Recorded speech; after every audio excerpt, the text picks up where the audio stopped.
for those who... What we do here is go back.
Seven, 6, 5, 4, 3, 2, 1. You'll never have the sacred stone. Oh, this you crazy mother.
What's going on, everybody?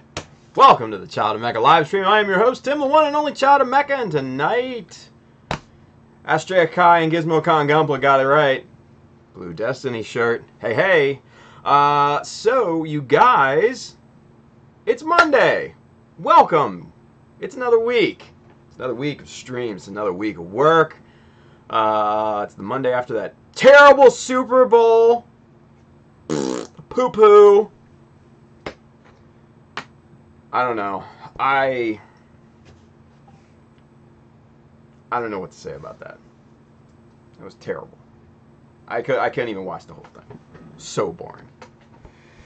Not even the commercials kept my interest.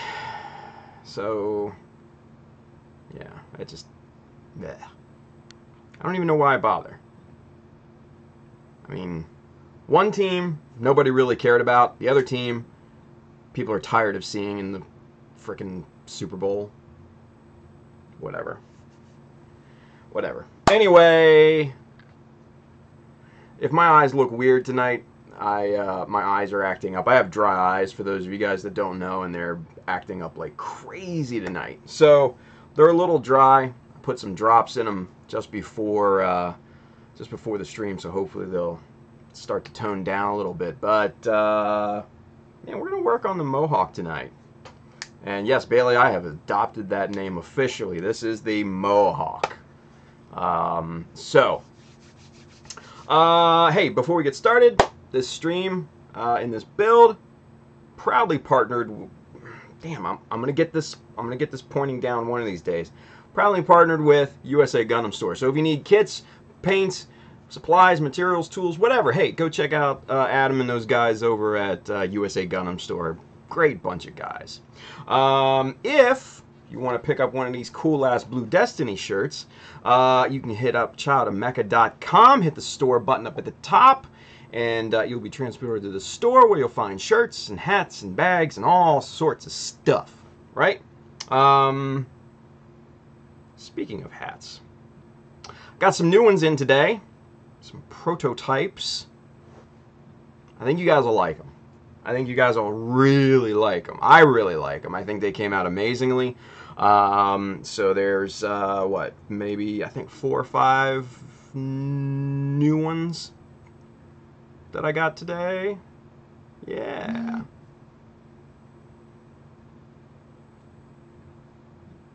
My phone buzzed. Sorry about that.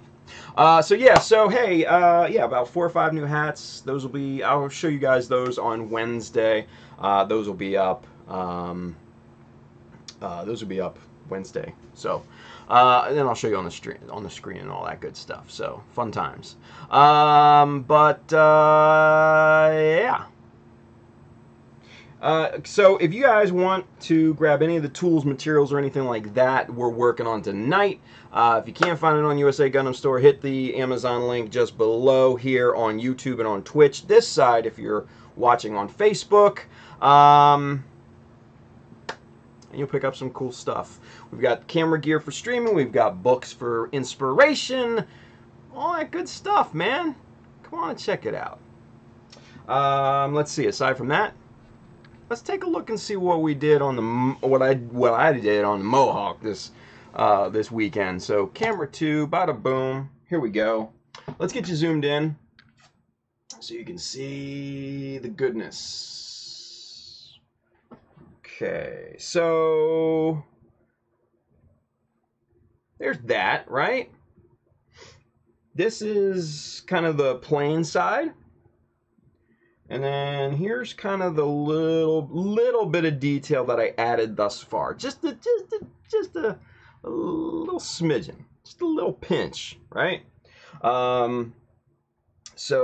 Let's see what we've got here. Where's my little pointer here? Here it is. So we got the blade.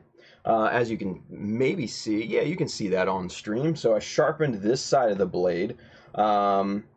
We haven't sharpened this particular edge yet. We'll do that tonight. I'll show you how to do that. And let's see, we've added, we've added a lot since the last stream, right? So let's see, the last stream, I think we only got the blade cradle done and the actual blade, right? So this is very, very close to being done, thankfully, right? So we got the main body, I guess the main heating unit, something like that. I don't know. We got the tube there, that cannibalized tube from Wimpy Axe 1.0. Get that shit out of here. And then we also have the kind of counterbalance slash thruster vent for really coming down on somebody. We've got this nice little under unit here, and then we've got the full length of the handle there. And actually, I went ahead and I put this kind of beefier, I just plated this out with 0.5 millimeter all the way around, just to make that kind of like the go-to handle for this thing, right? And then down here at the bottom, we got the, the big old pommel with that nice kind of snub-nosed spike there, if you will. So we'll detail this guy up a little bit more tonight. Yeah, pretty good, right? I like it. I think it's coming out pretty nicely. So, yeah. Let's get started, shall we? Alrighty. Let's see what's going on, everybody, in the chat here. Gary's over there on Twitch. What's up, Gary? How are you?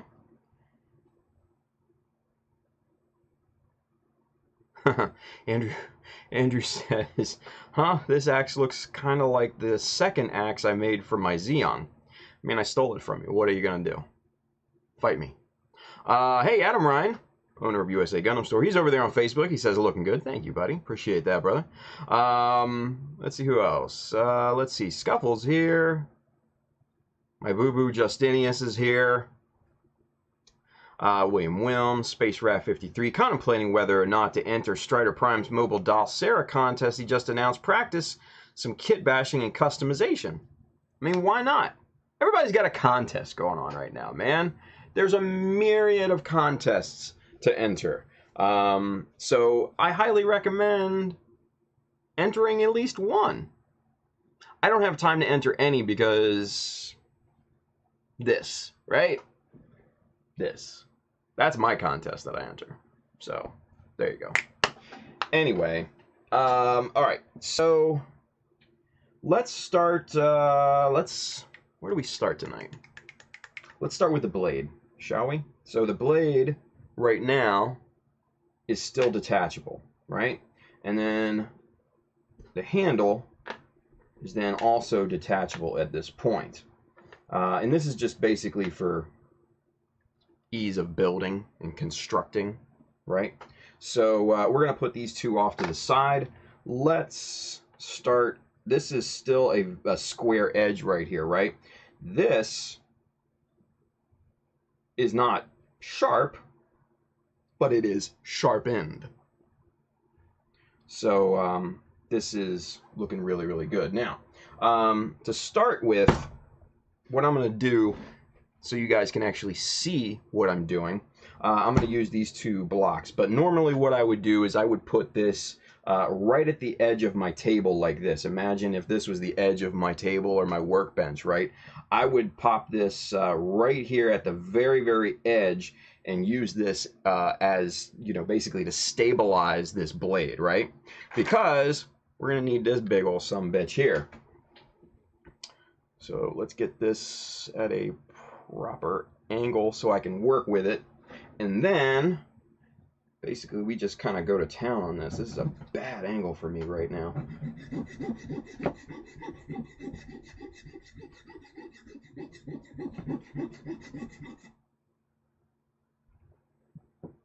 Yeah, this is terrible. All right, hang on. Let's take this out of the holder. Maybe that'll make it easier. Yeah, a little bit. That's a little bit easier.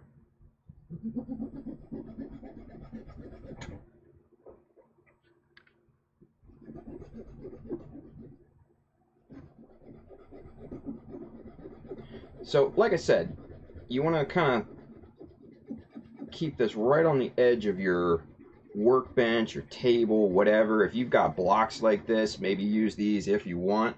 You know what I'm going to do is I'm going to use one of these other ones, raise this up a bit.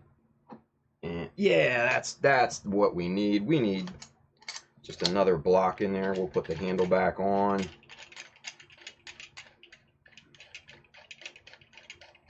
Get this thing, that's the wrong direction. There we go.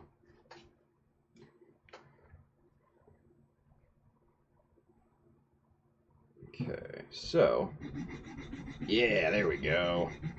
This thing just needs a little bit more height to it.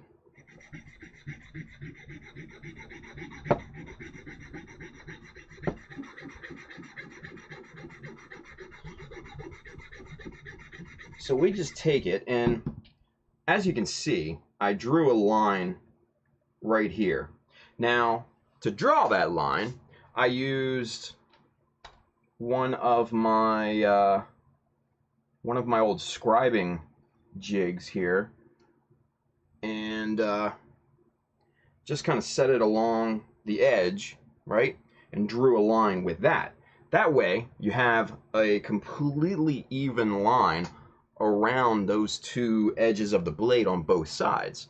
So if you sand up to that line, you'll get a perfect blade, perfectly sharpened blade.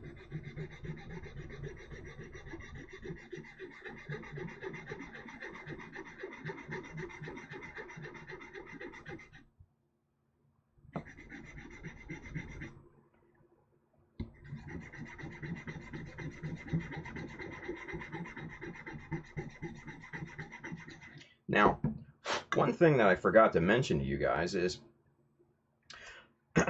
last time we met, remember how the blade was shortened because of lining it up with the angles for the blade, the end of the blade cradle, right?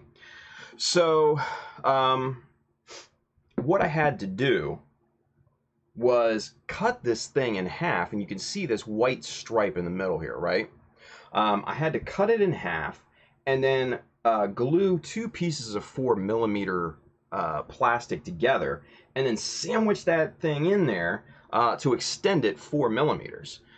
So basically, getting the lost length back, right?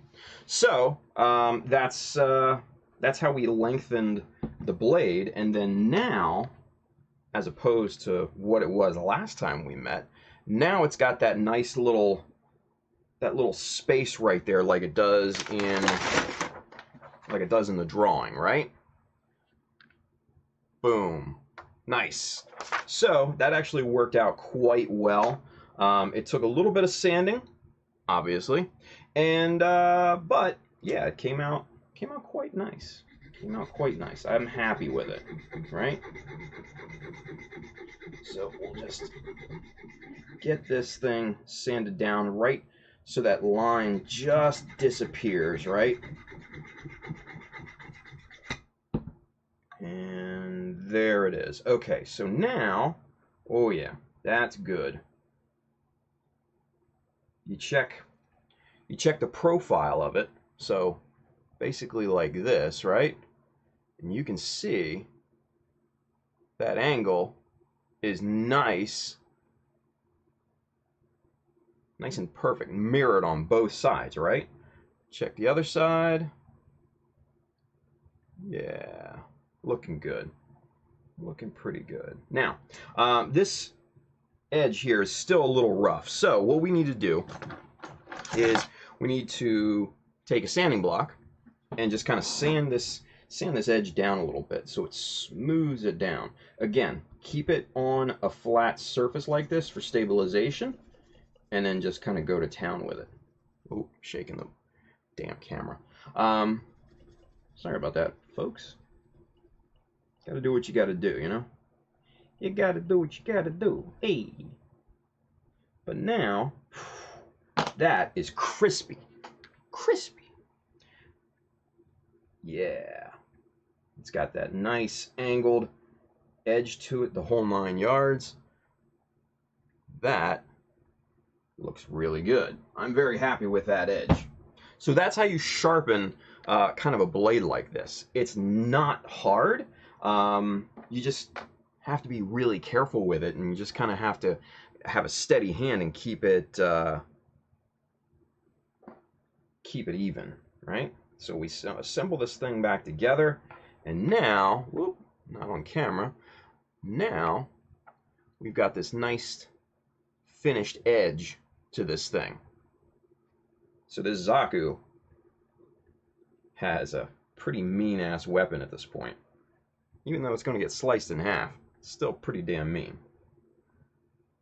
Yeah.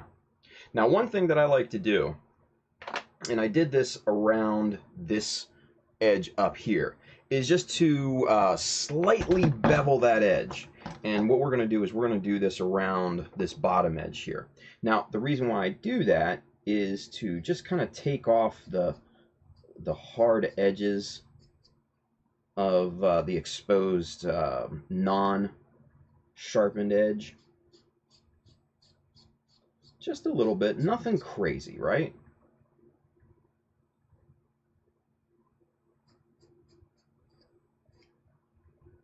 Just like that. Just like that. Let me pop this back into the blade cradle.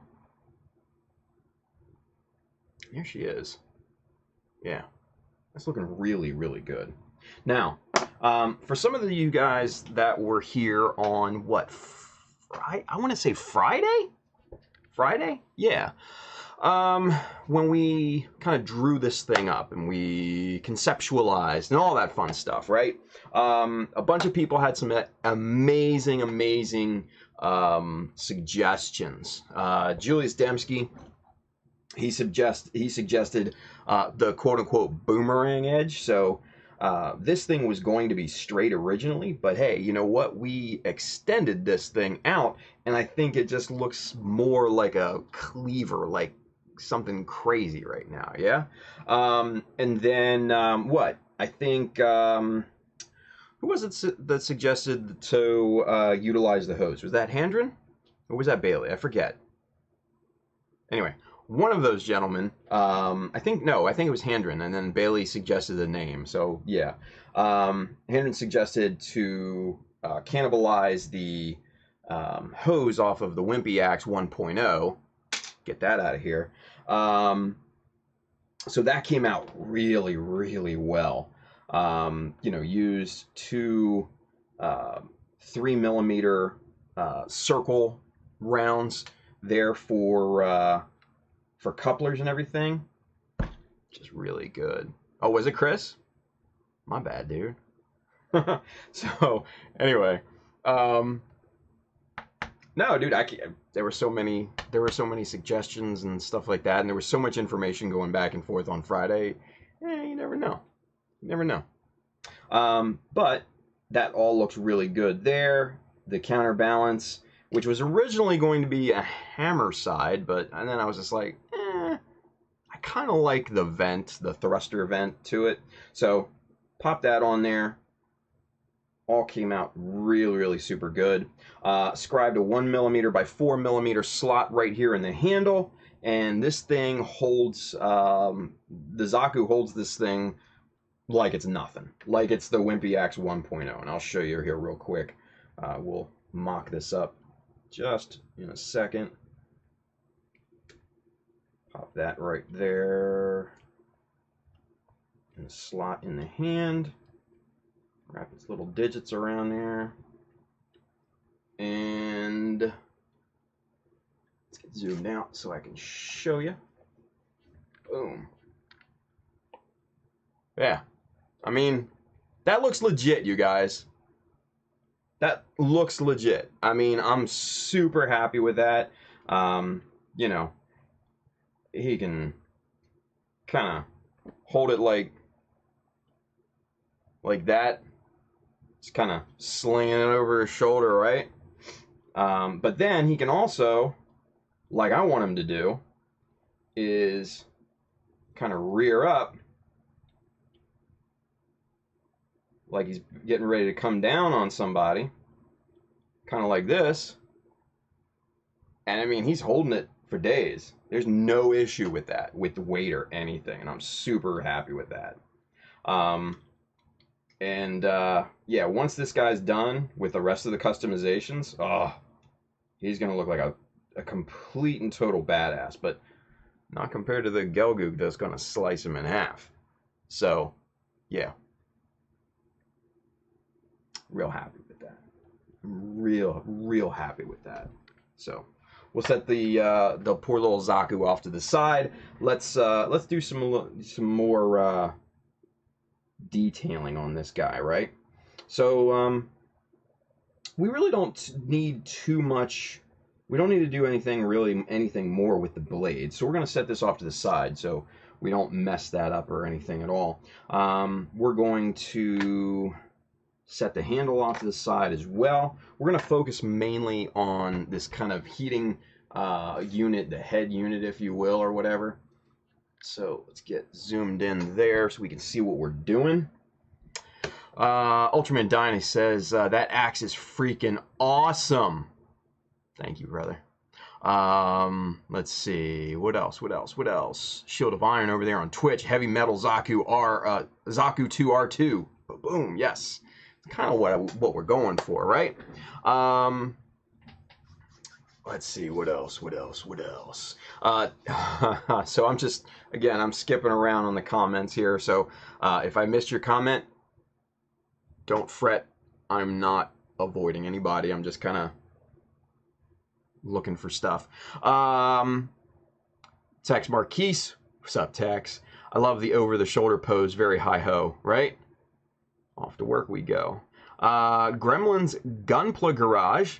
What's up, Gremlin? He says, strong orc vibes there. Yeah, valid. Very valid.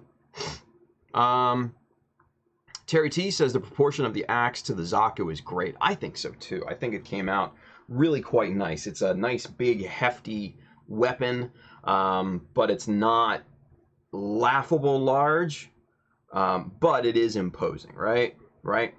Freddie Torres, how dare you miss my comment? I'm sorry, Freddie. I am.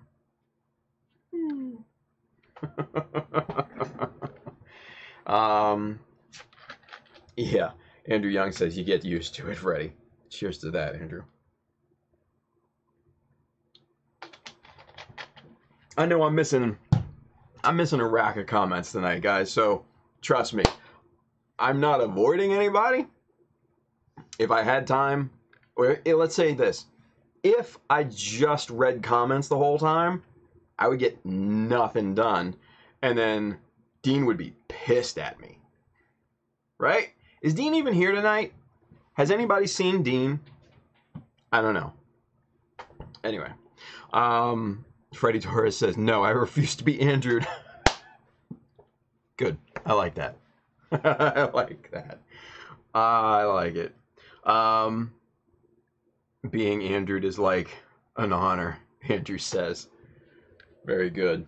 Young Bonbon's over there on Twitch. What's up, Young Bonbon? Says, that's cool, dude. Thank you. Appreciate that. It's okay. I understand you don't have time. Yeah, you know, it's with the comments going ba ba ba ba ba ba ba. It's crazy, right? It's crazy. Tex says he's right. I've fallen into the interact with the chat too much trap. Yeah, and it's easily done. It's easily done. Because it's fun. It's fun to talk to you guys. It's fun you being here and talking to me, right? It's just, it is a lot of fun. But yeah. Captain Weirdbeard says, I'll stand in for Dean counting plastic. Thank you, Captain. Appreciate that.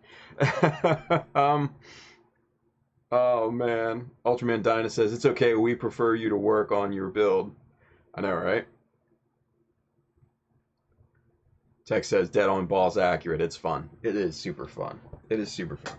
Especially with these characters in here. Especially with these characters in here, right? Superset 5, over there on Twitch, what's up, Superset? Do you have plans on making resin copies of the axe? Maybe sell those copies on your website? Oh, the eternal question, right? Would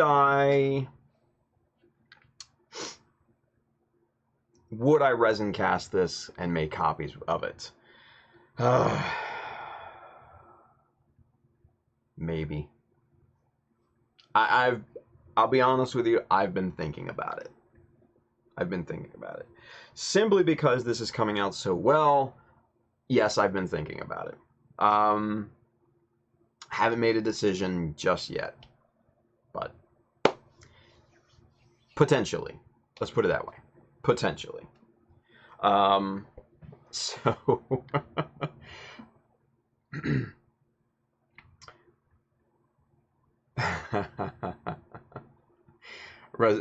Andrew says, Daw, he called me a character. He says, you should make resin copies, but I don't think you should sell them. What, just give them away? That ain't gonna happen. Come on, man. That ain't gonna happen. Alright, so, you guys, detailing, right?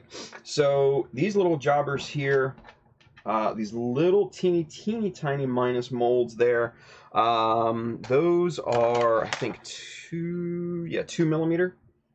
So, pretty tiny stuff. We get these from the good old P101 Kotobukiya MSG parts. This is a good one, you guys. P101 for those of you playing at home and keeping track. Highly recommend this particular sprue because it's got true all the way minus molds, but then it's got these truncated minus molds here, which I actually like much better. The minus symbol doesn't go all the way to the edge like these kind of flathead screw looking ones do, right? I like these a lot better, and that's what these are on this guy, right? So let's cut a few of these out here real quick, and we'll get to slapping them on the other side. So just like when you're cutting parts from your sprue, right? Watch this. You don't want to cut down. Get this on camera. You don't want to cut right close to the part. That's bad. You want to cut up about 1 millimeter or so. And look, see, this one popped off the edge of the other one. So that's a good thing, right? And then, see how teeny tiny that is, right? Put that someplace extra safe. All right, we'll do the same thing with number 2.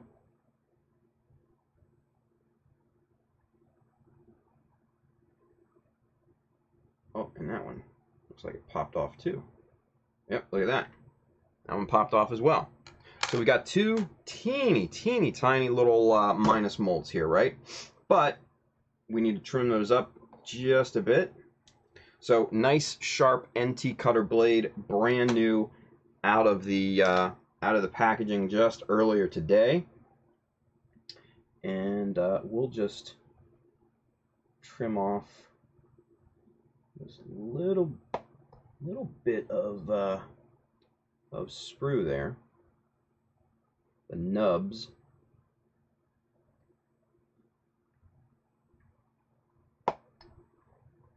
Just kind of guillotine chop those things right off. These things are so teeny tiny, it's hard to even flip them over with just your fingers. Got that there.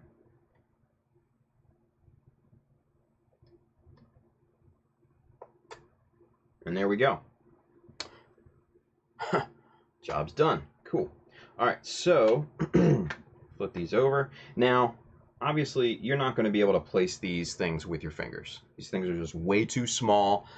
You're not going to be able to get a grip on them. And then also, too, if you actually were able to get a grip on them, you wouldn't be able to properly apply glue to the backside of them. So what I do is, again, take my nice little brand new NT cutter blade, and since there's a little minus symbol in there, there's an indentation. Kind of stab that sucker just a little bit, nothing crazy, and then he comes up right on the blade, right? Super simple. So we're using super glue for this build since we're moving kind of fast on it. Just kind of kiss that with a little super glue. And then that's a little bit too much. So now what I want to do is just kind of take another piece of plastic, just kind of get some off of there. There we go. And oops, figures.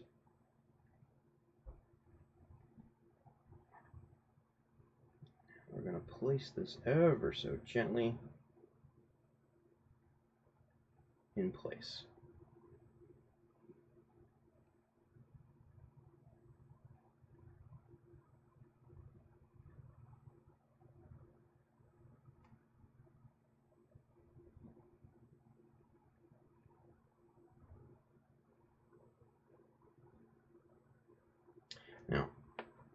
that didn't place very well, so I'm going to pop it off, reapply. Now, the important thing is to get these as parallel as possible, right?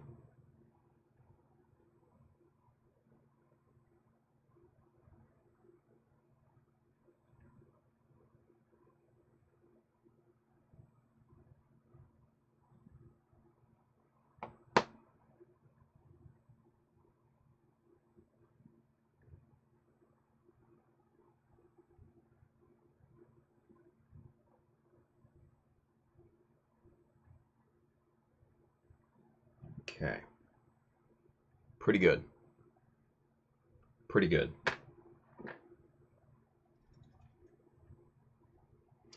All right. Yeah. Okay. So everybody's asking me why don't you use thin cement? Why don't you use thin cement? Why don't you use thin cement?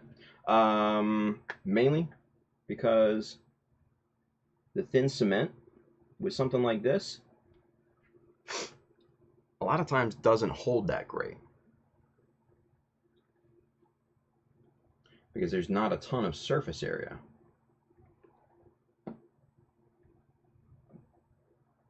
I've had many of these teeny tiny details in my day pop right off simply because the thin cement didn't hold.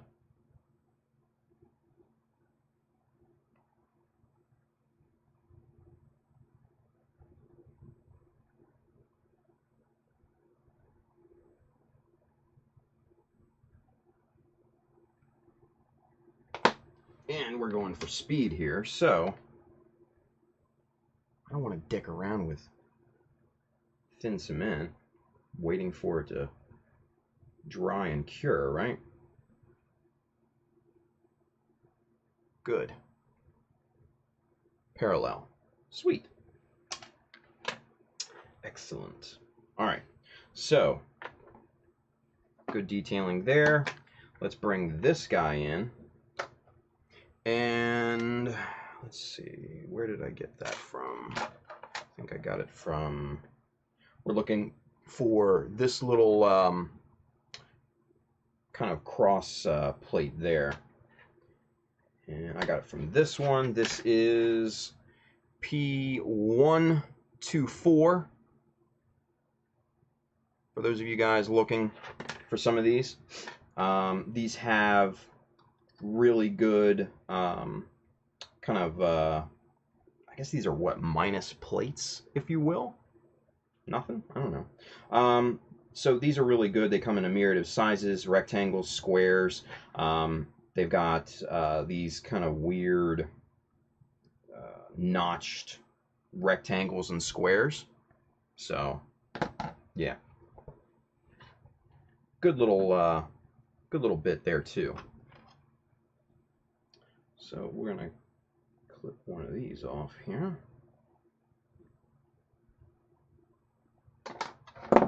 And then same thing with the two little minus mold pieces. We are going to chop off the nubs, guillotine style here. There we are.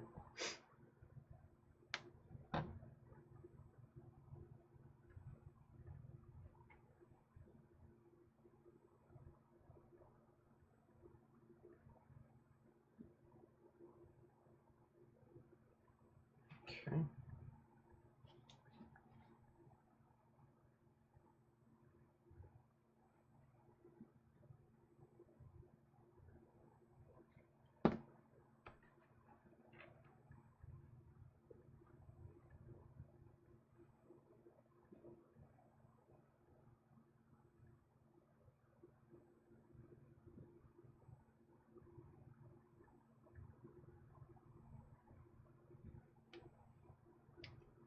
Nice. Okay, that looks good there. Now, pop that back on there, and now you can see, good on both sides. Nice and symmetrical. Yeah, decent. All right, so let's see, what else? What else?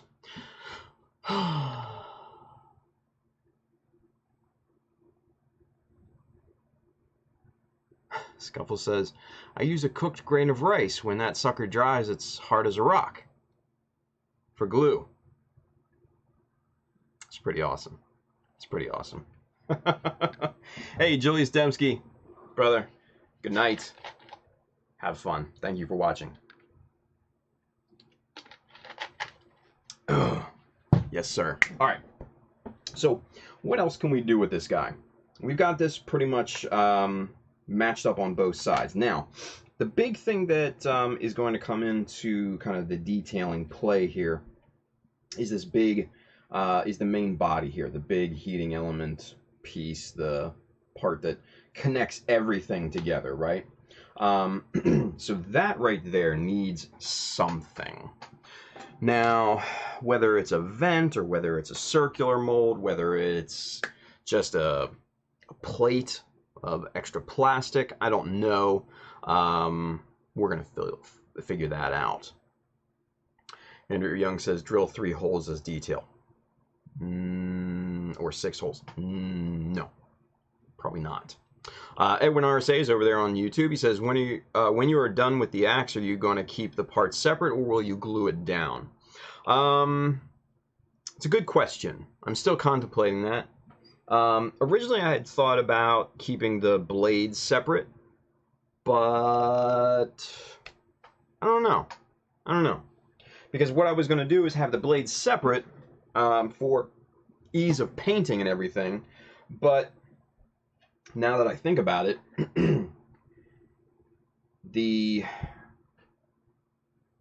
if I had to mask this thing off, it wouldn't really be all that bad to do, because there's just a few angles and wraparounds that I would have to do with this thing.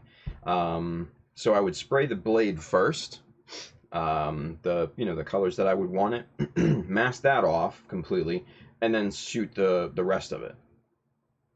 So it wouldn't be that hard to really paint, honestly. So I don't know. Again, still kind of weighing the pros and cons of it, right? So, let's see. Scupple says, I think it needs intake vents. Potentially, yeah. Gremlin's Gumpla Garage says spikes. I don't know about spikes. Let's see. Space Rat 53, maybe a space for some sort of graphic.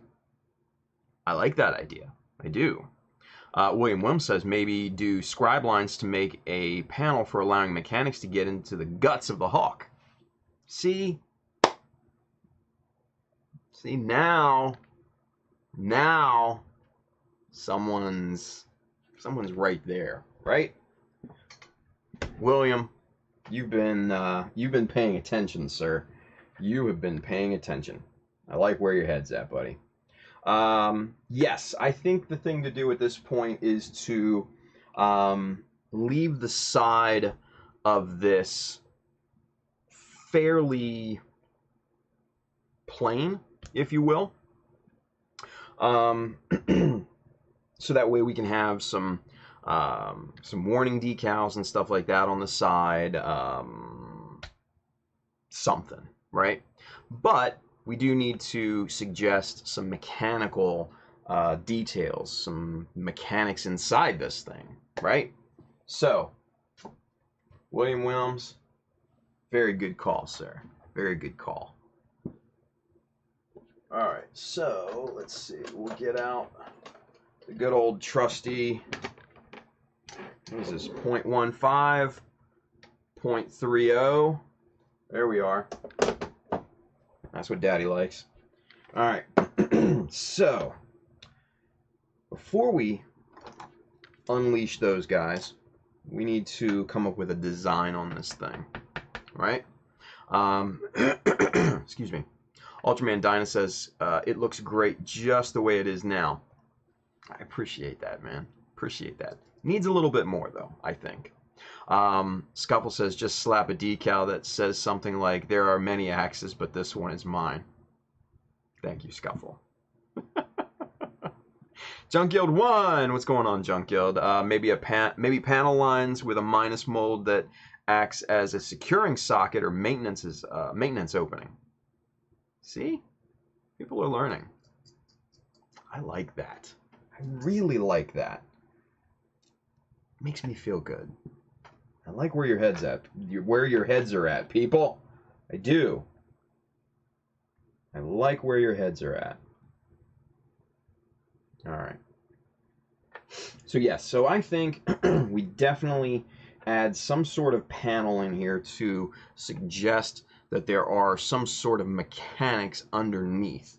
But we leave some space open, like I said, for warning marks, maintenance, indicators, things of that nature, you know.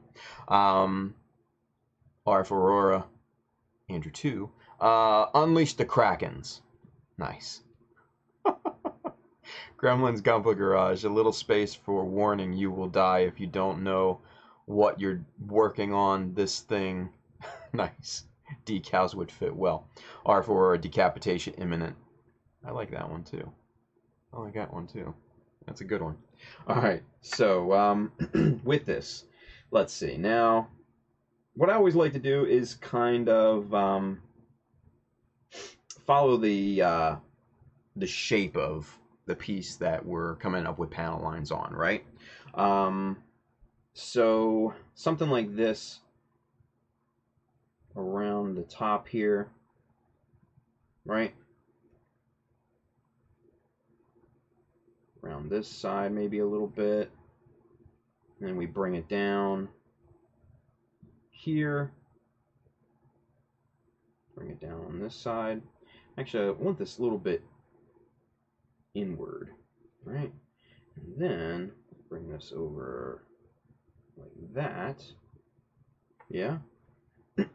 Now, from there, we'll get a couple notches going here on this to simulate latch marks, right? Hopefully you guys can see that. It's a little bright right now. I don't know why. There we go. It's a little bit better.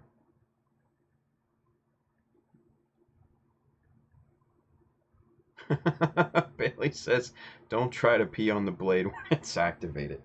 Oh, shit. Yeah, that's actually a good call, right? That would be bad.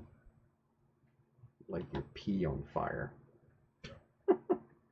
Although, why would you be even close, that close to an active Heat Hawk blade?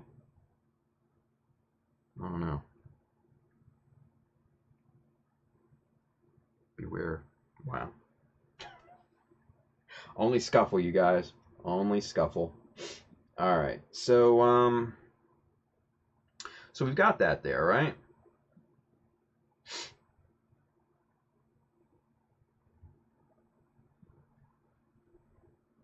So we've got two latches there. Now, what we could do...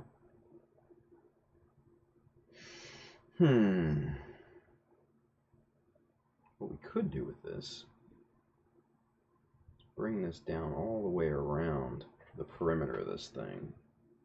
Kind of like this. Kind of like this.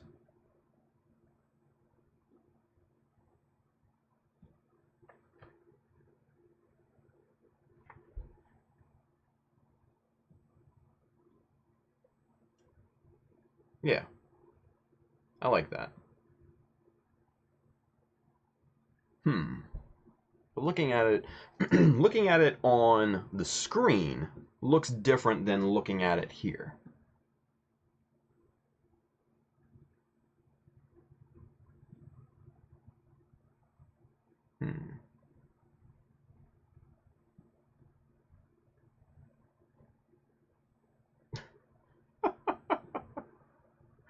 Scuffle, you're killing me, buddy.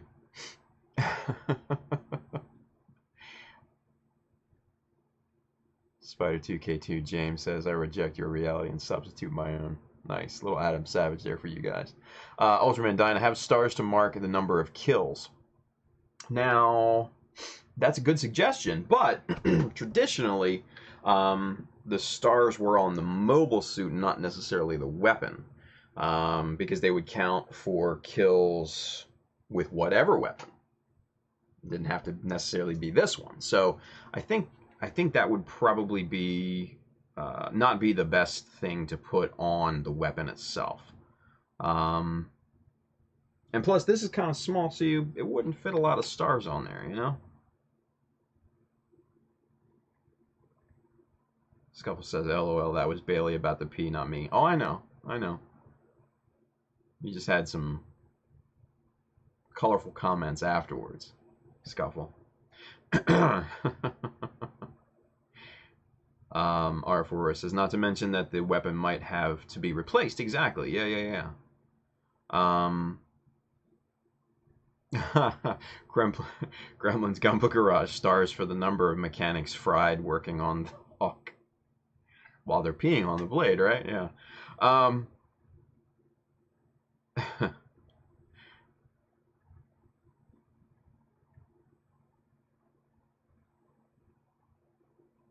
Interesting. William Williams says, I would think a base square/rectangle would work on the idea that this machine would be more electrical over mechanical. The engineers would be more replacing data cards over oiling pistons. That's an interesting observation. That is an interesting observation. One that I had not really taken into consideration. So, but in the same vein, I was kind of thinking something a bit similar, right? So instead of having it go up to the points, basically just have this just straightened off, kind of like that. That's not bad, yeah? Yeah. I like that. I like that too, yeah. Okay, let's go with that. Shall we? Let's go with that. Alright, so we need to measure. So that's going to be roughly what? We're going to call that 8mm by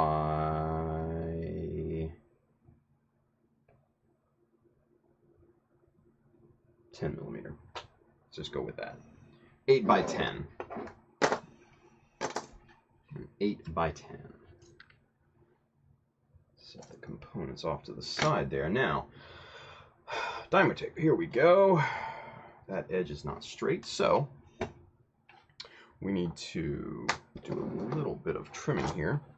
Ash Konami's over there on Facebook. He says, hey, Tim, what's going on, buddy? Thank you for watching. So, square up your tape edge, right? Now, we need an 8 by 10. So let's go 10 first, because the width of this T-square is 10. Phantom 2557. Thank you very much for the follow over there on Facebook. Twitch. What am I saying? Welcome to the family. Thank you for watching. Appreciate that. Alright, so now we're going to have 10 going this way. We chopped that, right? Looking good. Now we need the 8. So for that, use our little L square here. We'll measure 8 over. And right about there. Lock in our stop block. And pop that in there. Now, you don't, with the tape being very close to the edge, right? Don't put your fingers in there and try to hold this tape down. It's not smart. Use something like this. Use like these little, these little silicone brushes that everyone has now. Use one of these, okay? Hold that down there. Pop that tape. And then you can retrieve it, okay? That way, you save the tips of your fingers. It just makes sense, you guys. It just makes sense. Jeremy Christopher Russells, he's over there on Facebook too. What's up, man? Thank you for watching. Gremlin's Gumpla Garage says, a build's not done until you get blood on it. Dude, I have to solidly disagree with that. Because I am not one to cut myself. And it's funny, whenever I see people get the chopper and say, oh yeah, it bit me or it got me or whatever, I got cut on it, I just gotta kind of have to have a chuckle because it's kind of funny, right? It's kind of funny. Let's see. Andrew Young says, I cut myself on the chopper too many times. Yeah. Get to the chopper. Everybody says get to the chopper, right? Bailey says, they're feeding the hamsters that run the wheel that turns the alternator that creates the energy for the blade. Nice. Andrew Young, get down of here. Actually, really funny story, that vid you sent me on how to build heat sinks. I saw Clem talk about choppers and he cut himself on the vid, and then I cut myself right after. Good job. Let's see. Grandma's Gumpla Garage. I don't get cut on purpose, but I always get a few drops on the cutting mat. Nice. Nice. Too much caffeine, I guess. Awesome. Man. Oh, speaking of which, there's James, Nozaku boy. What's going on, buddy? We are talking about people that get cut on the chopper. So, you came in at the right time, dude. Came in at the right time. All right, so we've got our 8x10. Let's go ahead and start scribing, shall we? Let's get that tape peeled off the back. Now, this is a very, very simplistic scribing template here. So for those of you that have not seen me scribe before, which potentially are several of you, because it's been a while since we actually did some scribing on the Gesta.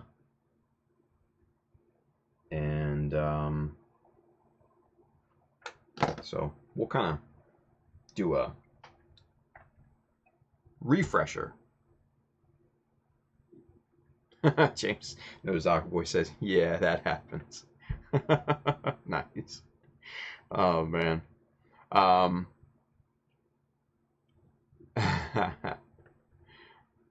Space Rat 53 definitely made a blood sacrifice to my first Master Grade and contest entry.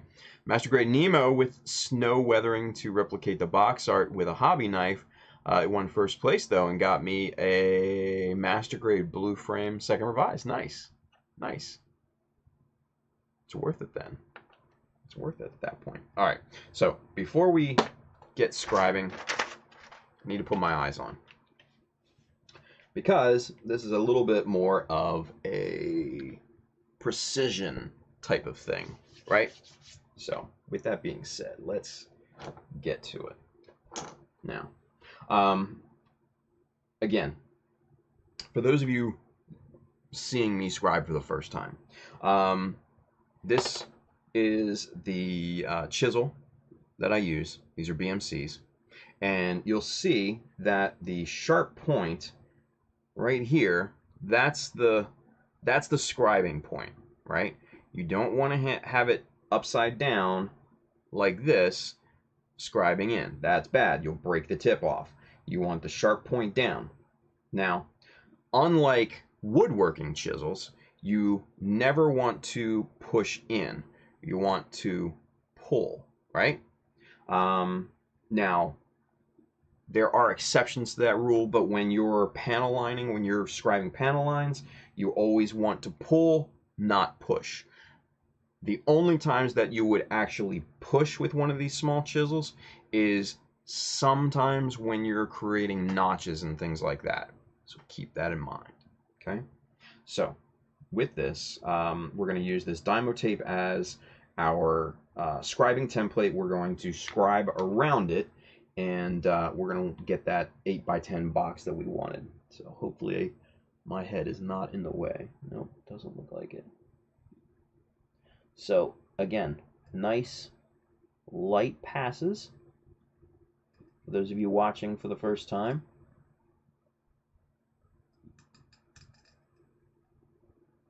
let the chisel do the work.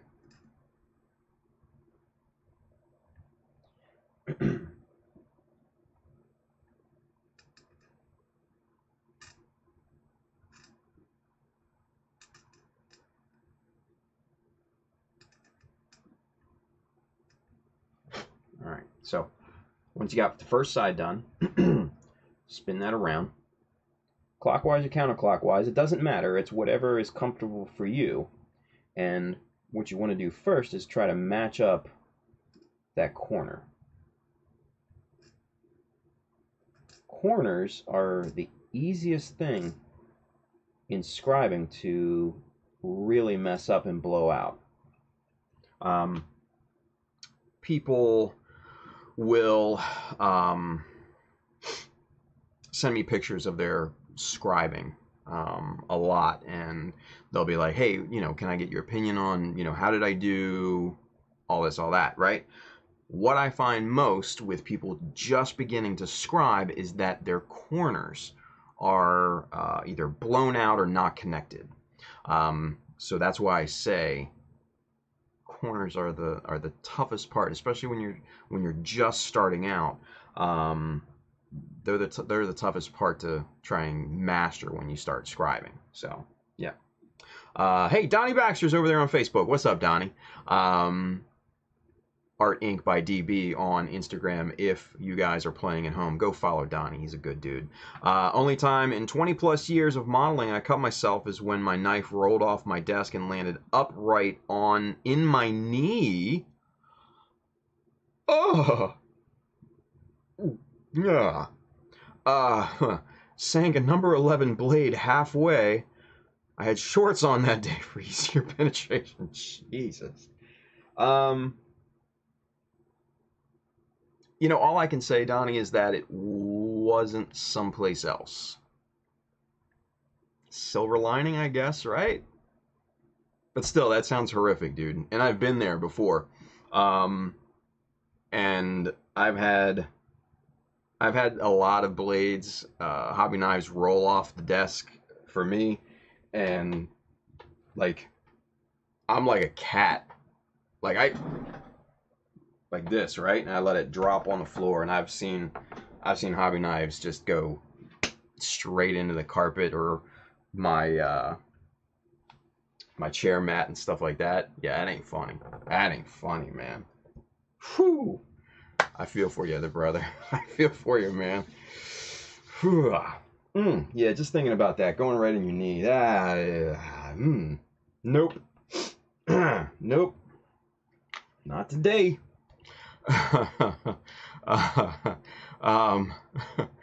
Let's see.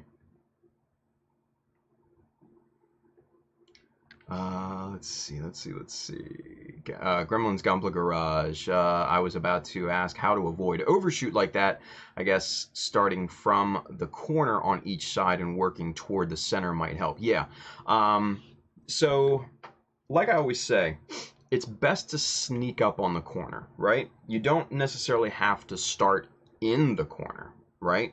Because you can always start in the middle and just kind of work your way over, right? So something like what I'm doing here is I'm starting just a little bit in from the corner, and again, we start with very light passes. So once you get your scribing established, before you really start to apply pressure, that's when you basically can, start to shore up that corner, and then really go to town.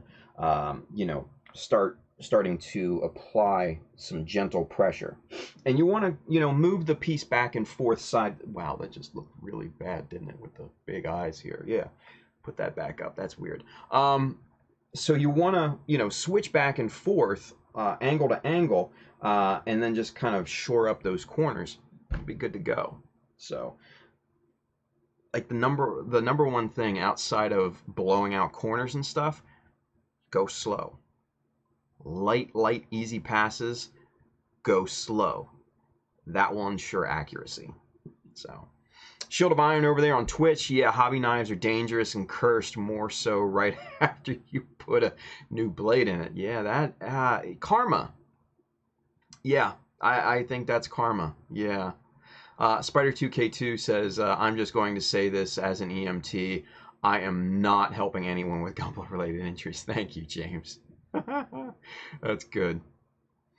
Oh, geez. Everybody's revealing their hobby knife horror stories. Nice. Donnie, see what you did? Now everybody's sharing over here on YouTube and Twitch and stuff like that. That's funny. That's funny. Shield of Iron. Yeah, 12 times in one day. Ouch. Sorofon Zero. Hashtag knife discipline. Thank you, Sorofon. I like it. I like it. Nice. All right, let's get back to the scribing thing here real quick, you guys.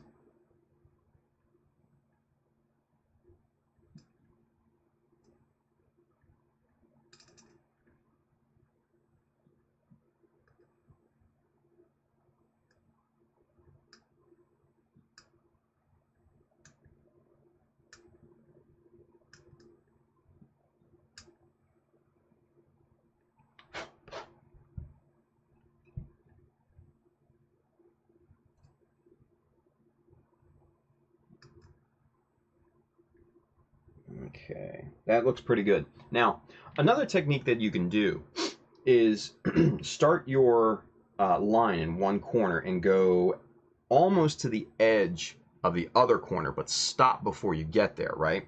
Swing that around and then start the new line on the next side. Establish that in the corner and then turn back around and then complete your line from the previous side. That's another way of doing it. It's just getting those corners nice and sharp and clean. That's the key. That's the key.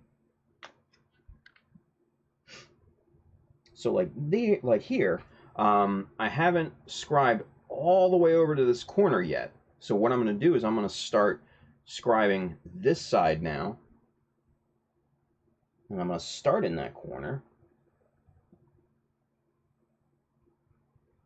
Nice easy passes.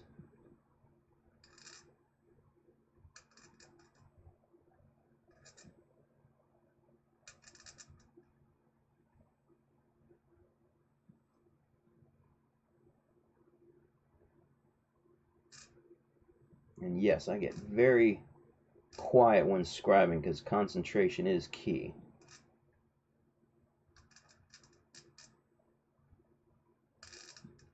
Is my big head in the way? No. Hope not. Alright. So now that we've got that line established, now we can swing it back around and then complete that other line in the opposite direction and start to sneak up on that corner.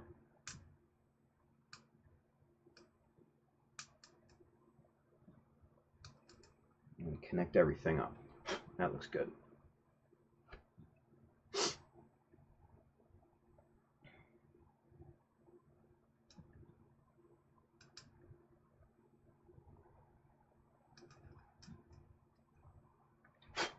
Okay.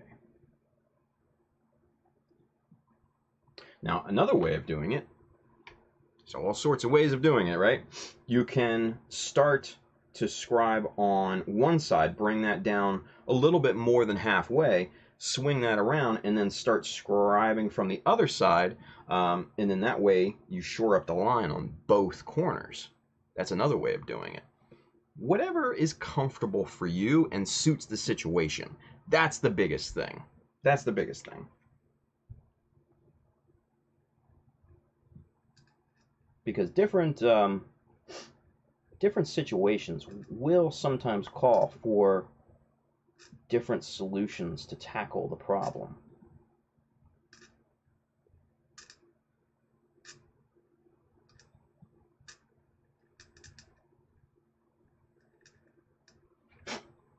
Okay.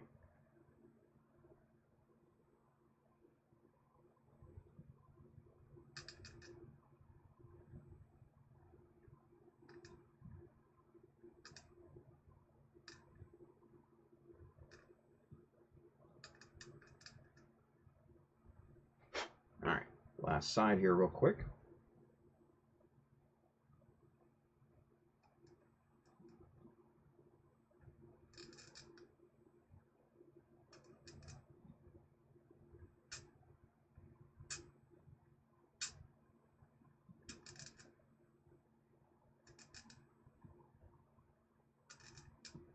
Okay.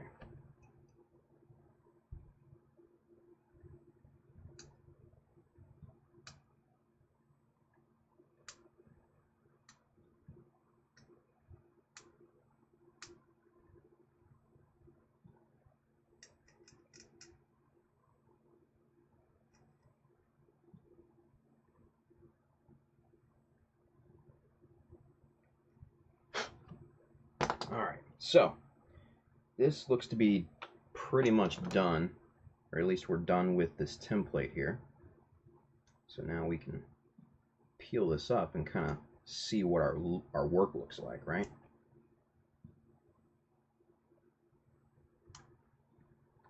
Okay. Let's get a little sandpaper here.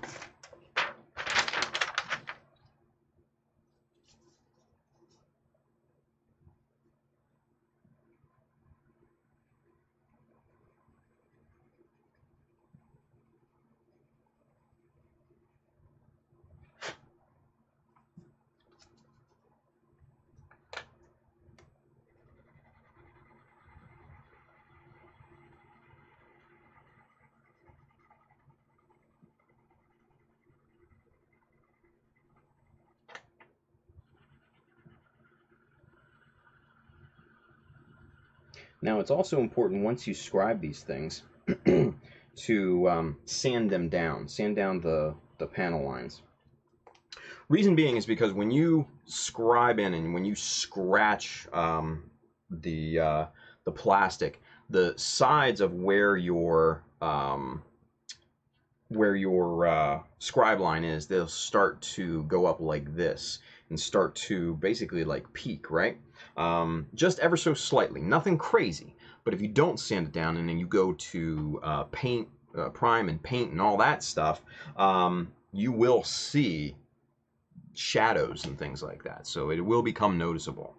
Rainbow 265, Timmy Wynn, what's going on, Tim? Good to see you, man. Thank you for hanging out with us over on Twitch, buddy. Daf Robo, Shane is with us. He says evening all.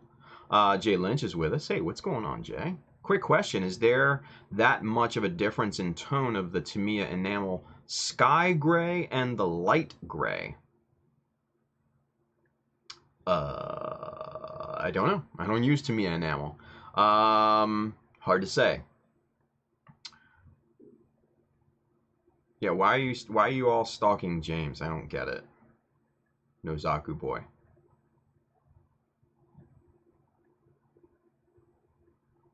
Yeah, everybody's stalking everybody. But that's cool. Y'all can stalk me, I don't care. Wah, wah. Anyway. Alright, so let's get a brush. Here we go. This will work. Nope, that won't. We basically just want to get the dust out of these lines and everything. So it looks pretty damn straight. So now, you'll never really get all the dust out of there with your toothbrush. So it's best to run your chisel very lightly back through these lines. And with these being so thin, good idea to put your eyes back down.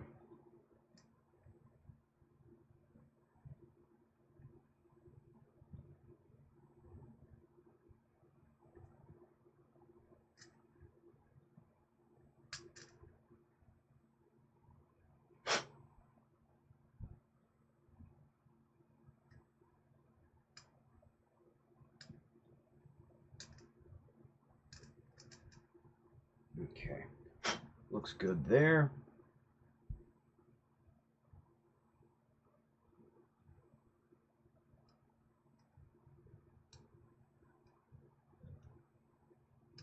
We'll get super zoomed in here in just a minute so you can kind of see the scribe lines and everything here. Once we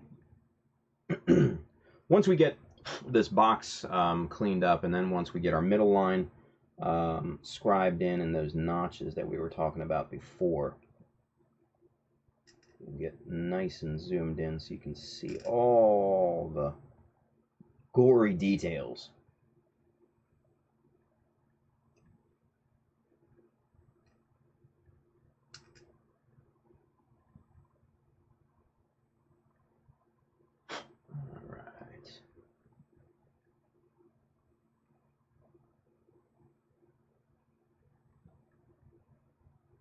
But yeah, guys, concentration and scribing is very, very important. Mainly because it is very easy to screw up, but it's also very easy to break one of these chisels. And if you break one of these things, then you're out like 20 bucks or something. Which is not necessarily an easy pill to swallow for a lot of people. I know it wouldn't be for me. I would be pissed off.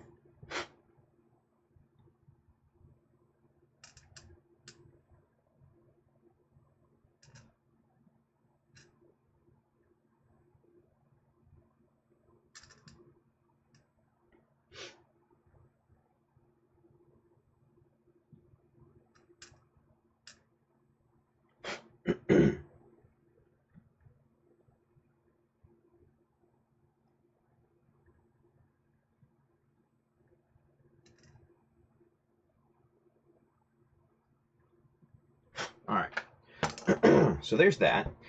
So now what we can do is we can simply use our T-square for the next panel line, because this is just going to be a straight panel line right across this box, right? So we can, let's see, where do we want this? Maybe 4 millimeters from the bottom here. Yeah, I think that looks pretty good. So we're going to mark a line right there. We're going to use our T-square, just like that.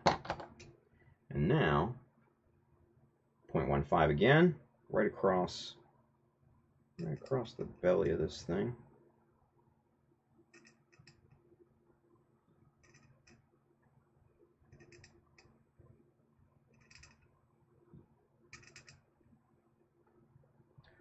Now you're going to want to watch for debris buildup, because that will give you something called ramping.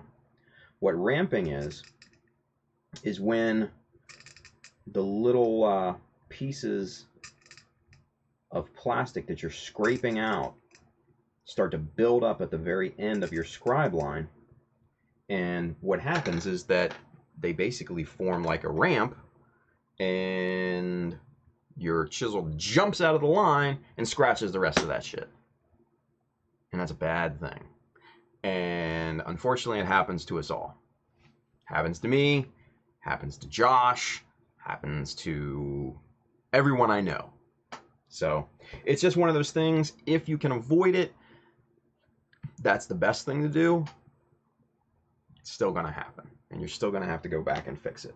That's where super glue comes into play. Super glue is your friend, especially that Loctite stuff that I always suggest because it's so easy to fill minor mess ups and stuff.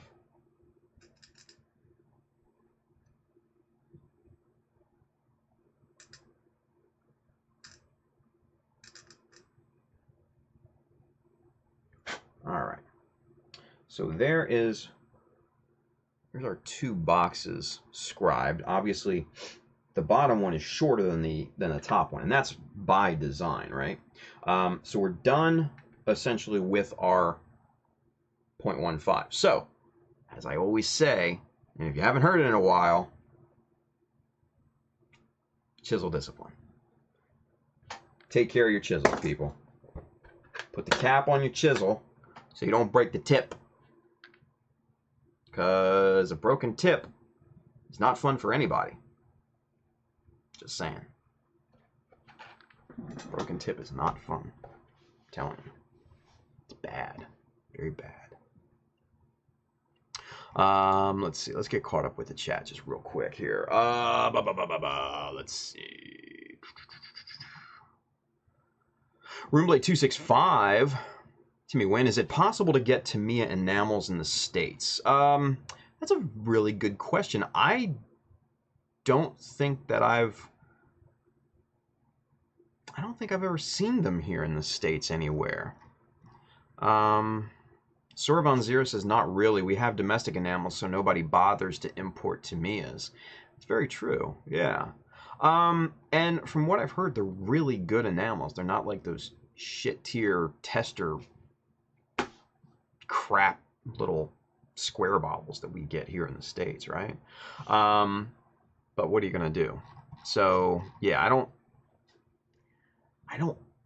think that Tamiya even brings it over here, which is a shame. Because I know they don't bring over things like I know they don't bring over like the Tamiya Quick Type epoxy putty, which is a travesty. And I could be wrong, but let me see. Yeah, I don't even know if they bring over the panel line color. Again, I could be wrong with that, but I know they don't bring over the Tamiya epoxy putty, which sucks. What are you gonna do?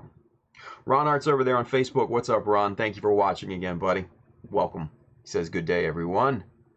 Roomblade265, Timmy Wynn, he says, I see a lot of other modelers use them and they look really nice. Yeah, they do, right? You do. Justinius Build says, you can get them, my dudes. Where, boo-boo? Scalehobbyist.com is what Justinius put in that there chat. Scalehobbyist.com. Let's check this out, shall we? Is that in the U.S.? Ooh, look at this here now. What's all this? Ooh, looky, looky here. What have we found today?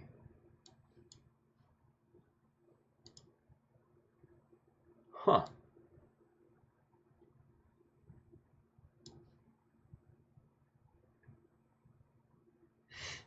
Yeah. Bailey says Volks USA has the epoxy putty. Yeah, you can get it at some places, but the problem is that Tamiya, Mother Tamiya, doesn't actually bring it over themselves. They don't even bring over their own shit. You know what I mean? Which is like a no-brainer. You know. Daft Robo Volks. Yeah, Volks USA. VOLKS. Really good website. For those of you that don't know about Volks USA, it's basically the Japanese Volks, but just over here in the US, which is great, because they carry a lot of hard to get tools, paints, and stuff like that. So Yeah. Chris Populate over there on Facebook. What's up, Chris? He says, I've made the fluorescent green enamel work for me. Nice. So we got some. Sweet. Oh, Justin, you tease. He says, oh, never mind. They got rid of it. It used to be on the site, but it's not anymore. But there's still a great place to get model paints. Great prices on Allclad. So there you go. Look at that. There you go, Bailey. Nice. Yep, VolksUSA store.com web stores. Bailey posted it over here on their YouTubes. And yeah, man, just really good stuff on this site. Because you can get, they have like BMCs and all that sort of stuff. Just a ton of shit. Harder to get paints too, like some of the Gaia and Evo surfacers and stuff like that. So yeah, good little website. Good little website. Interesting. So there you go. Options for everybody, right? But hey, check out the USA Gundam store too, because Adam's got the shit you need. Yes, he does. Yes, he does. All right. So with that being said, we've got our panel lines done on this piece. Now it's time for notches. Notches. You don't need no stinking notches. Is that bad? I don't think that's bad. I like it. All right, so we're going to do a little bit of measuring so these notches are even, right? So what I like to do is come over an even amount from each side. So maybe for this, maybe we come over 2 millimeter, right?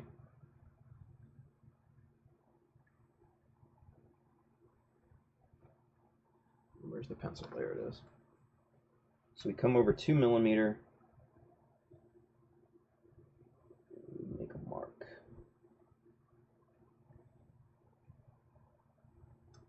2 millimeter from the other side, and we make a mark. Right there. And come on now.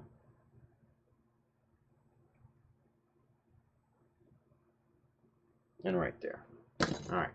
So now we've got our points plotted for our notches, right? So,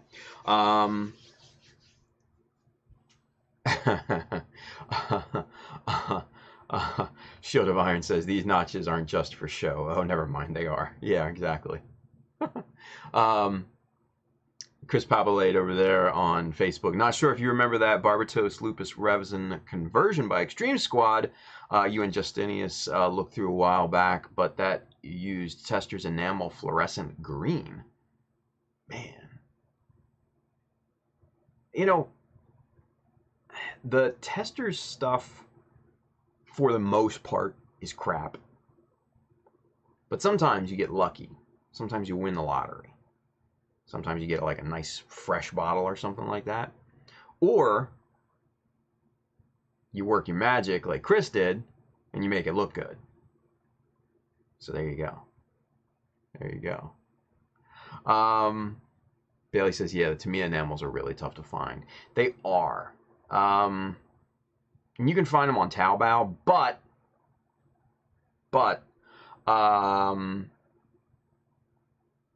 you could have an issue getting them actually to the States, since enamels are technically flammable liquids.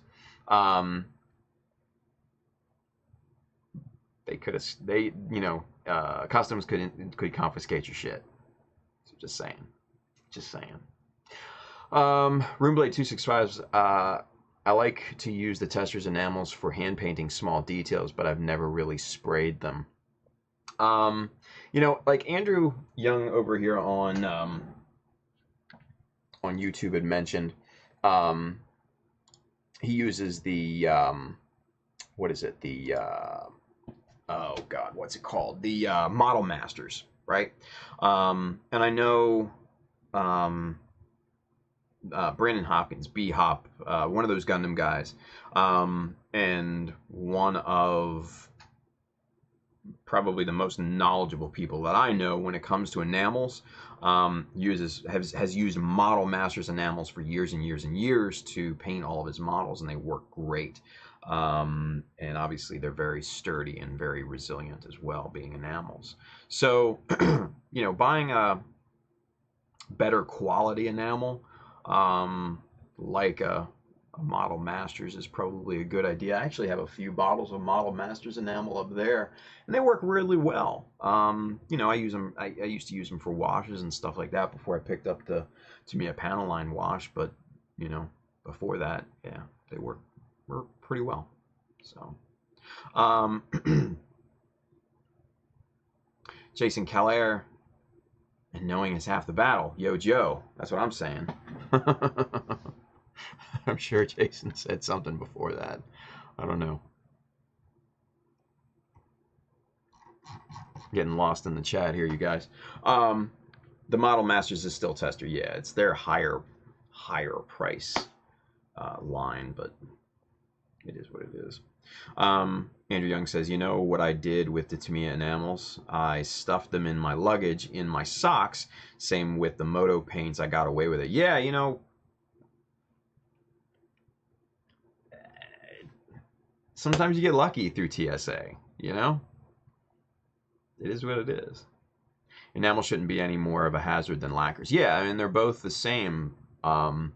It's just with customs and everything, sometimes they can get particular. So you take your chances, right? Sometimes they'll get through, sometimes they won't. So Gremlin's Gumble Garage, I've gotten the Model Master stuff from testers to work, but I had to monkey around to mix a good thinner. 1/3 Future Pledge, 1/3 vodka. It's a waste of vodka. 1/3 91% isopropyl made it less awful. Still say that's a waste of good vodka. Just saying. Shield of Iron over there on Twitch, he says, I sprayed testers and I still have a collection of them, but I prefer lacquers and water acrylics. Yeah, I mean, you guys know my opinion. I'm a Mr. Color guy. Bailey will say that, right, Bay? How did you say my beloved Mr. Color that one time? I thought that was great. I thought that was funny as hell. Yeah, or for Andrew too, he says, I got a few bottles of Gaia in my luggage when I went to Japan. So there you go. Yeah. Shield of Iron, Mr. Color, and it is your fault, Tim. Sorry, buddy. Over there on Twitch. Nice. Nice. All right, let's do some notches, you guys. Let's do some notches. All right. So we've got 0.15. Let's get the cap back on that bad boy. Set that off to the side. Now we're dealing with 0.30. That's my notching chisel of choice because it makes a nice subtle notch, right? Nothing too big, nothing too small, just good, right? Chris Pabalate over there on Facebook, Gaia Notes and Mr. Color all day. Agreed. I haven't tried Gaia Notes. I need to try that. I really do. I'm just so invested in Mr. Color right now. So, Shield of Iron, they are really good, and I love the 40th colors. Yeah, the 40th anniversary colors are just amazing, hands down, right? Justinian Spills, all right, Tim, I'm off. Been up since 6 with the little one. I'll hit you tomorrow. All right, brother. Take care. I've been up since 6:30. No excuses. Anyway. Freddie Torres says, since Dean isn't here, how many parts, Tim? Technically, we haven't done any parts per se. Well, I mean, we glued some stuff on, but this is mostly scribing and stuff tonight. All right, so for notches, let's get back to it since Freddie's cracking the whip over here, right? He's being our dean tonight. All right. I think I want to cut a piece of tape for that. Yeah, I don't want to take chances with this. I want to cut a piece of tape. What's the diameter between the two? 4 millimeter. Okay, so we need a 4 millimeter strip of tape to do this here. So, chopper, and that's off to the side of the camera, obviously. Get 4 millimeter dialed in. Get our stop block locked in. And let's get a piece of 4 millimeter Dymo. Slam that blade down. Get that sucker in here. And do these notches right. Freehanding,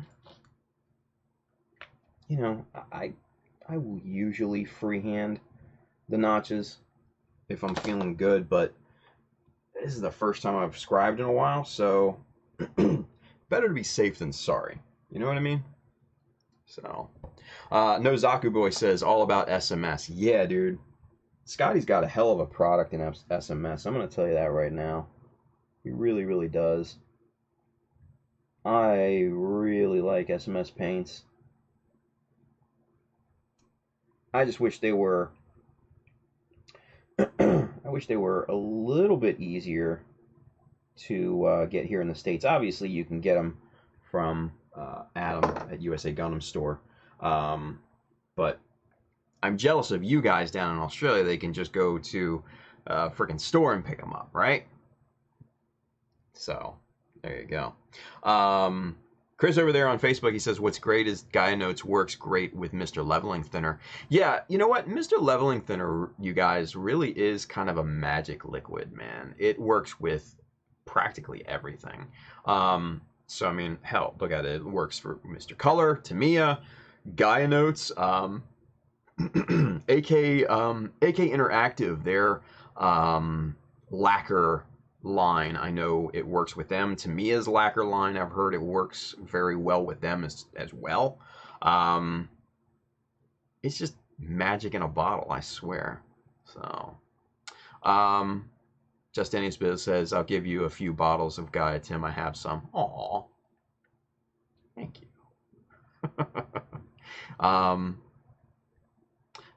Doztrakaz over there on YouTube says, what kind of scribing tool did you use for scribing? I use BMC chisels. These guys. Right here. These are my chisel of choice. Now, if I had it to do all over again, chances are I probably would have gone MadWorks since they're a little cheaper. But man, I still really like my BMCs. I still really like them. I like the control.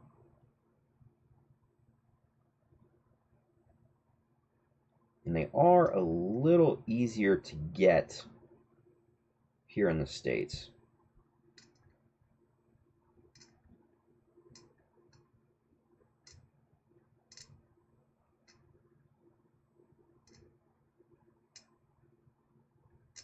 Okay, nice. So same thing with these notches that we're scribing in as with panel lines. I am pulling the chisel. I am not pushing it. You only want to push under only certain circumstances. And those are very, very few and far between. Most of the times you're going to pull that chisel and scrape that plastic away from the surface, right? Sorvon Zero said they should have gotten a Nobel Prize in chemistry for Mr. Leveling Thinner. That's a good call there, Sorvon. That is a very good call. Let's see. Gremlin's Gumpa Garage. Any opinions on Vallejo's Mecha color line? I've heard they're easy to chip scratch after curing, but that stuff is always in stock at my usual hobby shop. Yeah. I mean, you look at it wrong, you breathe on it, in the wrong way and it's just gonna scratch. What I would say is just skip it. Go with Tamiya. That's readily available every place too. And if you can get Mr. Leveling Thinner, get that, and then you can mix that with Tamiya to make it even stronger. And also, it will dry much quicker, and it will lay down a lot smoother as well, which is just a win-win-win in my book. So, yeah, it's just Vallejo just doesn't make good paints. I was never impressed with any of their stuff. Now, for, you know, mini painters and stuff like that, who knows? It's not my forte. It could be amazing for minis since they have irregular surfaces, a lot more surface area for that paint to grip to, a lot more irregular surfaces, nooks and crannies and stuff. But for flat panels and large areas like that, like Gunpla, it's so weak, dude. It's so weak. I could never recommend it. Yeah, I just could never recommend it. So that's my opinion of Vallejo. So,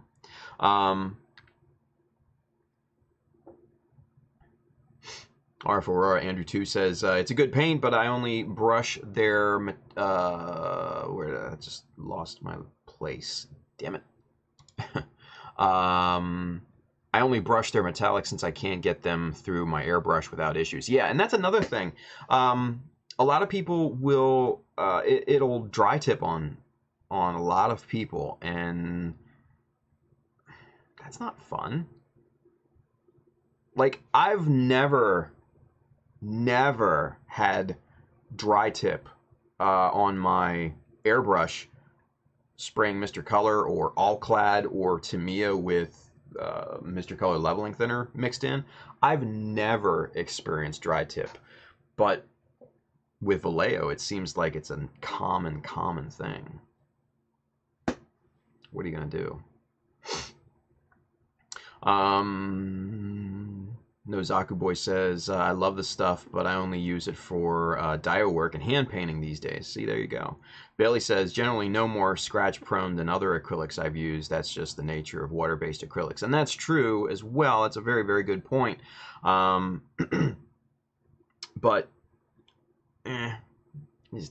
Vallejo in general is just kind of poo-poo. Charlie over there on YouTube. Welcome, Charlie. Thanks for watching. Mr. Leveling really is magic. I used it with Tamiya after you mentioned it many streams ago, and I got such a smooth finish. See, there you go. There you go. Chris over there on Facebook, Mecha Color is very weak, though great range of colors. Yeah, and that is very true. And honestly, I tried to, based on my experience with Mr. Leveling Thinner mixed with Tamiya, I actually tried mixing Mr. Leveling Thinner with other brands of paint like Model Masters acrylics, and then also Vallejo, specifically Vallejo Air. And they both sprayed beautifully. They laid down just a silky smooth coat of paint, and it cured just beautifully. But then you just scratch it a little bit and it just came off just like normal. So poo-poo, just straight poo-poo. Nozaku Boy, Vallejo paints are awesome for figure painting. Yeah, and that's kind of what I have assumed, since I see every figure painter in existence either using that or like Citadel or something like that. So yeah. Tex Marquise over there on YouTube, I've run into a lot of issues with Vallejo with my airbrush. Yeah, you're not the only one. You're not the only one. Gremlin's Gone for Garage says, sounds like a plan. Already switching to Tamiya acrylics is my primary, and leveling thinner is next on the shopping list. Thanks all. Another convert. Happy about that. Bailey says, it takes practice to spray water-based acrylics well. It's not as simple and effortless as lacquers. Yeah, I would agree with that. I would have agreed. I will agree with that. Yeah. No, Soccer Boy James says Vallejo without Vallejo thinners out and airbrush sucks. It's true. Superset5 over there on Twitch, while watching your stream, I have been snapping together my real grade GPO1 that my brother got me for my birthday last month, and it's gotten me really wanting the perfect grade version of it. Nice. Nice. Let's see. Gremlin's Gunpla Garage. Let's scroll down here. Got to catch up. The colors I know I'll need in Tamiya when I see them in stock. Yeah, definitely. Donnie Baxter over there on Facebook never cared much for Vallejo on the whole either, unless I'm hand brushing. Yeah, and they seem good for hand brushing, you know, like minis and little details and stuff like that. Other than that, through an airbrush, poo-poo.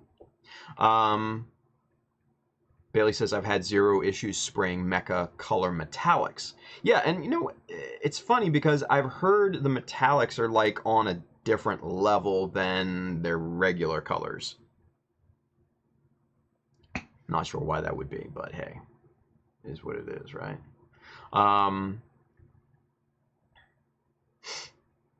Let's keep going down. Everybody's talking about Vallejo. Vallejo. It's all Vallejo. Man. James knows Aku Boy. He's smitten for punishment. He sprayed all this whole Zagak waterfall diorama was all Vallejo. Damn, James. R. Ferrora, Andrew 2, over there on YouTube says, my master airbrush and Iwata airbrush are so clogged I can't get them clean with what I've tried up to and including 91% IPA. Going to get an ultrasonic cleaner and hope it cleans them.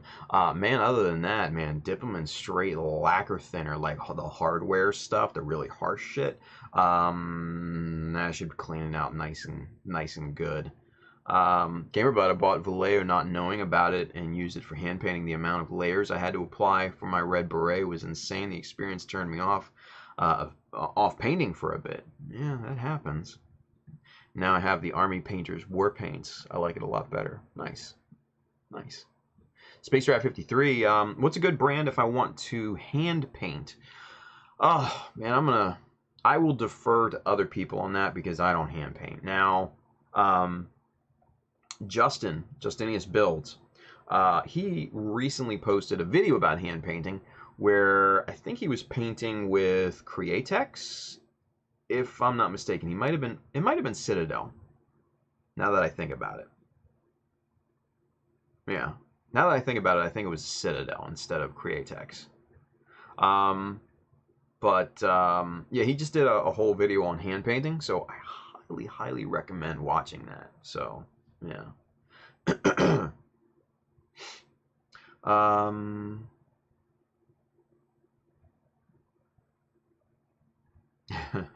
Chris over there on Facebook, if you hadn't yet, I'd also recommend Armored Komodo from the Philippines. I managed to get a few while I was on vacation, and their chrome and chroma flares are spectacular. Yeah, I have seen the videos on that because I've got a lot of friends from the Philippines on Facebook and stuff like that.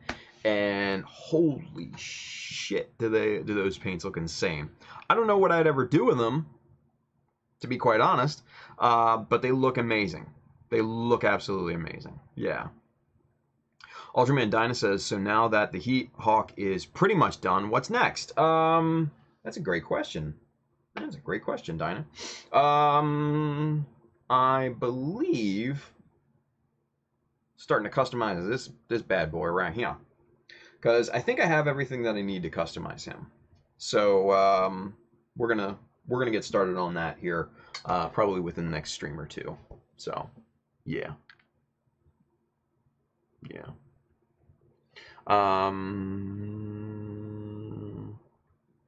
Tex Marquise, I used Citadel on the Goof hand-me-down paints from my sister's husband. I can't hate on them too much. There you go. Half sight, yeah, for hand painting I'd go Citadel, or if you can afford it, Scale 75.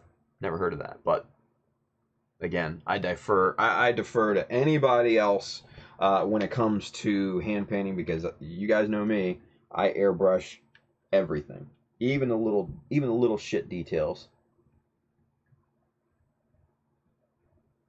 But I digress. We got off on a little tangent there, reading the comments. We fell into that comment trap text, as she said earlier. But now it's back on these notches. Now, since notches are much smaller and much shorter, you do need to switch directions pretty often, because the bottom will become uneven very, very quickly. And to avoid that, you just got to spin it around and go from the other side and even out the bottom just real quick.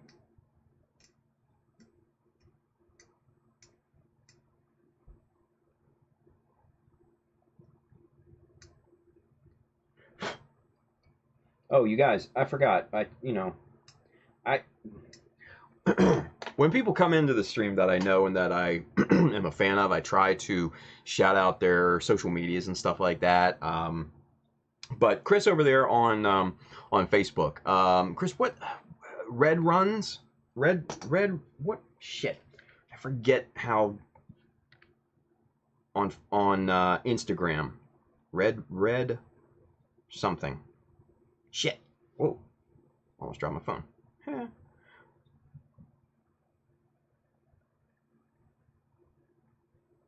Yes. Okay. So R3D5UNZ. Red Suns, but spelled with a 3 and a 5. So for those of you guys that want to see some cool ass models, go check out Chris on Instagram. Seriously. R3D5UNZ. Yes. Red Suns. Thank you. There you go. I found it. I had to search, but I found it. So, yeah, go check them out. It's really good, dude. Really, really good. Just, yeah. The, you guys have seen, let's see if it'll focus there. This guy right here. Yeah. That's really good, man. That's some high quality paintwork. That's good shit. So, straight up, go follow right there, Red Suns, Instagram.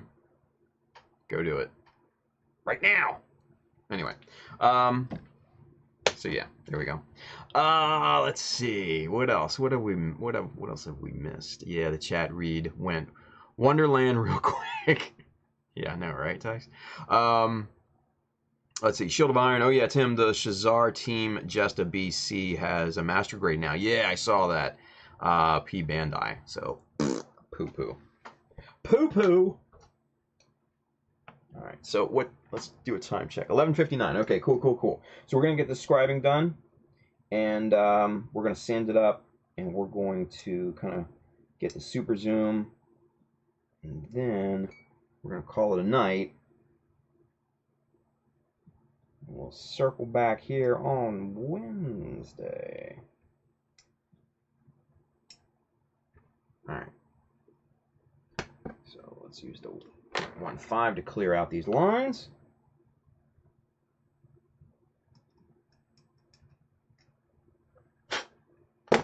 Toothbrush to clean it up.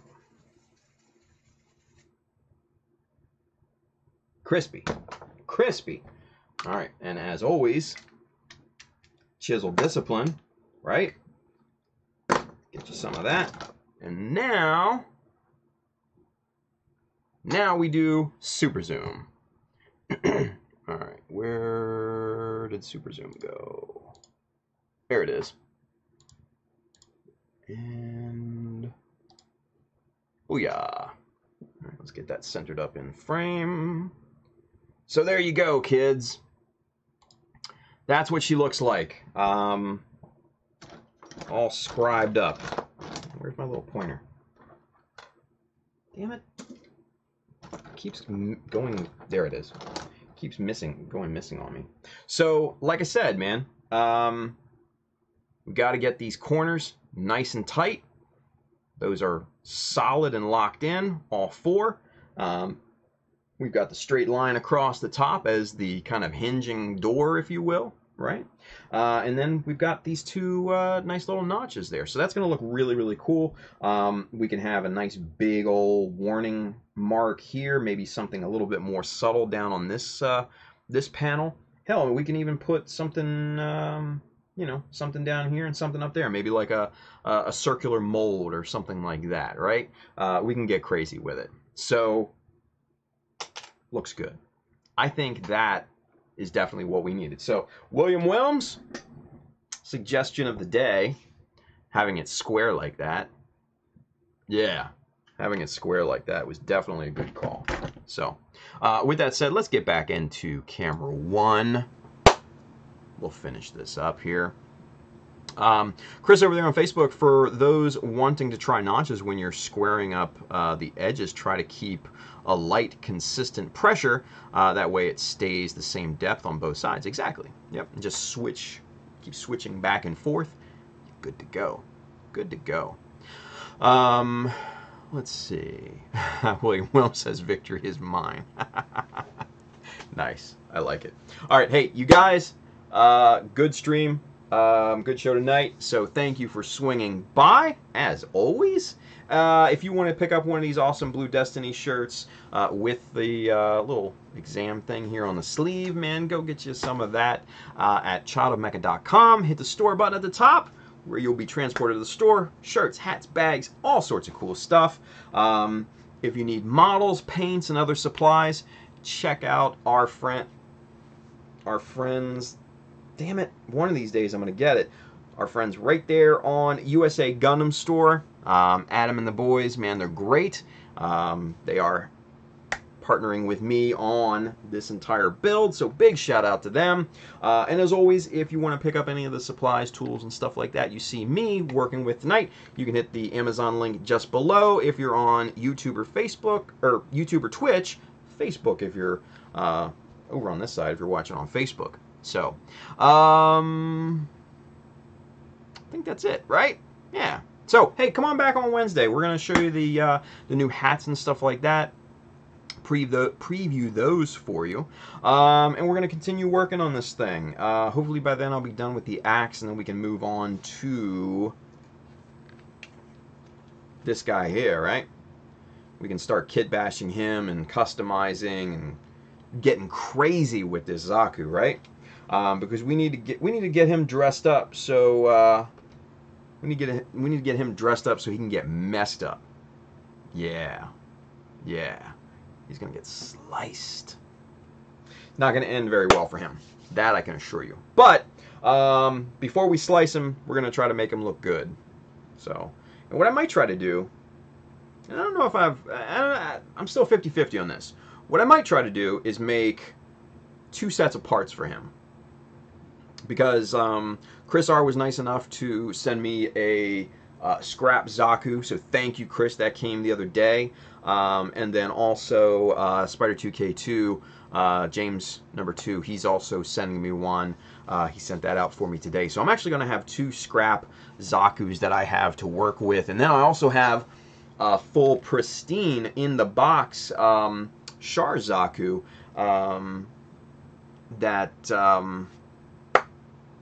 that I have. So what I might do is potentially make 2 sets of parts for this guy so that I can swap them out,